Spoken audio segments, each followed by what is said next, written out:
এই ধরেন বস। আবারও দুইটা বক্স। এই দুইটা বক্সের ভিতরে নির্ঘাত কোন সূত্র আছে? তাড়াতাড়ি খুল।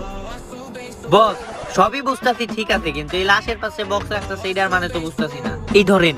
এইটা নির্ঘাত কোন সূত্র। ওয়াই সি বস, ওয়াইয়ের মানে আমি না জানলেও সির মান কিন্তু আমি ঠিকই বুঝছি। সির মানে হইল গিয়া কন্ডম।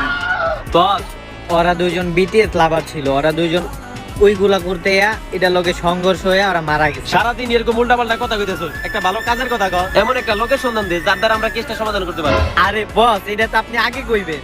আমার আন্ডারে এমন একটা ভালো এজেন্ট আছে যে বিটিএস গো ওইগুলা নিয়ে কাজ করে। এক্ষুনি ফোন দিতেছি।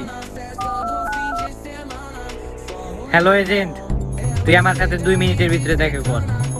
ওকে। আচ্ছা ঠিক আছে, তুই লাশ ধরে ধন্দরের কাছে পাঠানোর ব্যবস্থা কর, তারপরে যাই এজেন্টের লগে দেখা করে আই। এই বস আমি আর ওই দন্দরের কাছে যাব না এই লাস্ট মাস নিয়ে।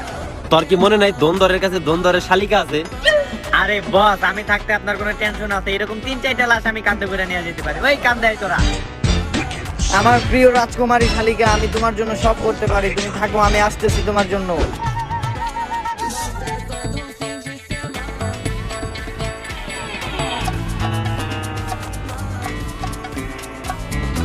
জেমস বন্ড, আমি ক্লিয়ার দেখতেছি এই বালির ভিতরে মাছ আছে। এই মাছটারে যেমন হোক আমার খুঁজে বের করতে হইব।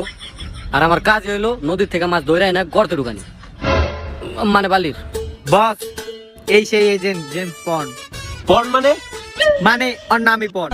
ও আচ্ছা, কিন্তু আরে তো দেখি আমার